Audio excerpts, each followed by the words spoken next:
And what I'm doing is showing you a book called Battles of Normandy. It's a solitary war game by Mike Lambo.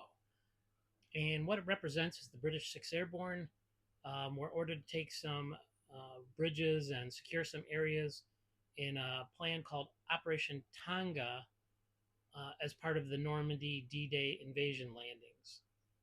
So Mike put together this book. It's very value based.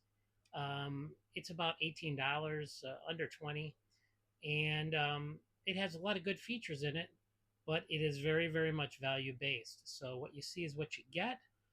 They have some rules, some maps, some blank pages, which unfortunately I wrote down some rule modifications on, and I found out I couldn't play the game by using those rules modifications unless I recopied them. So I did, and we're about to play one of the solitary war games in this book. Hope you enjoy it.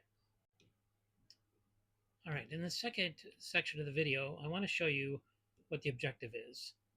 The objective here is to hold the bridge over Benouville.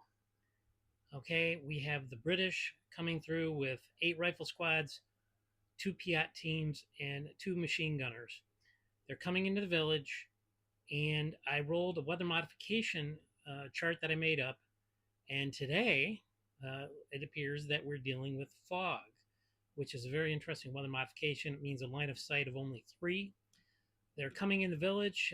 Movement's only 2, but since they're coming on a road, they can double their movement. So they're entering the small village. You can't see the German positions yet due to the fog of war, literally and figuratively. So I want you to take a moment, pause the video if you would, and decide how are you going to take this bridge and hold this bridge, because whoever holds the bridge at the end of the game wins the scenario. Okay? So that's your challenge, and that's what I challenge you to do right now. Please pause the video. I'll resume in a second.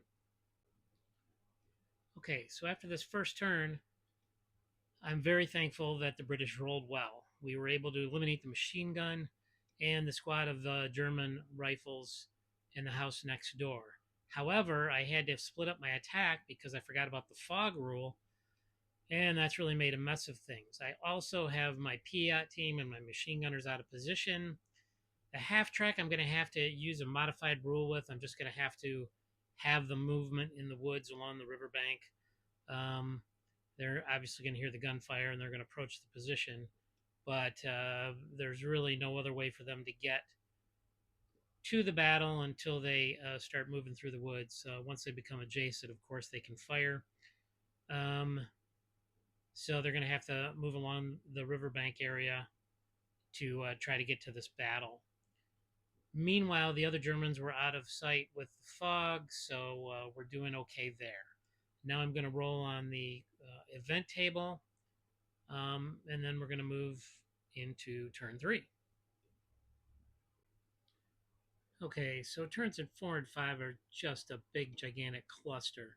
I got a machine gun crew that was hosed down, running to cover. The half track is moving through the woods. Since the infantry can't really engage it very well, they're moving back. I had the Germans in the village. Per the AI rules, they rushed forward, and now they're on the bridge. Now they're right behind my Piat team. Ugh, this is not going quite as well as I had hoped. Hopefully, I'll get some more lucky rolls. The British have been doing very good in that regard. And then we're going to have another random events coming up here very soon. So this is it for turns 4 and 5. We're going to see what happens.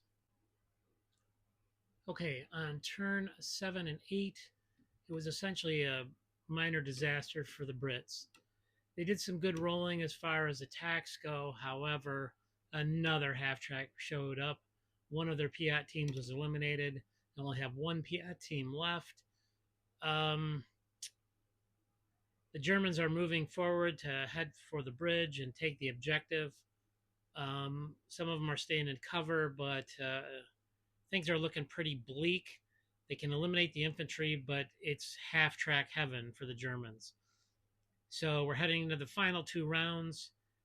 Per the rules, everybody's going to be moving towards the bridge under cover, and we're going to see how that goes. The fog has really messed things up, and the loss of that Piat team was absolutely horrible. especially with the addition of another half track.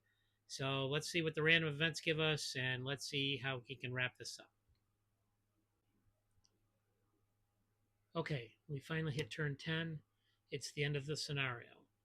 What we have is a very, very, very minor tactical British victory for the moment. So if they can hold out until reinforcements arrive, they're going to be okay. Otherwise, they are about to be swarmed by half tracks, and things aren't looking good for the British forces. They did set up a good little perimeter there, and things are going pretty good, but the loss of the Piat teams was just incalculable. And it reminds me a little bit of A Bridge Too Far, and the last bridge, the bridge at Arnhem, reminds me a little bit of that scenario. That's kind of what they're facing.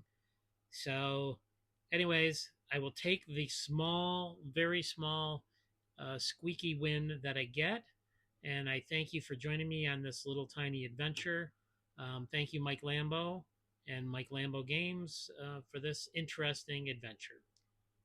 We'll talk to you next time. Thanks again.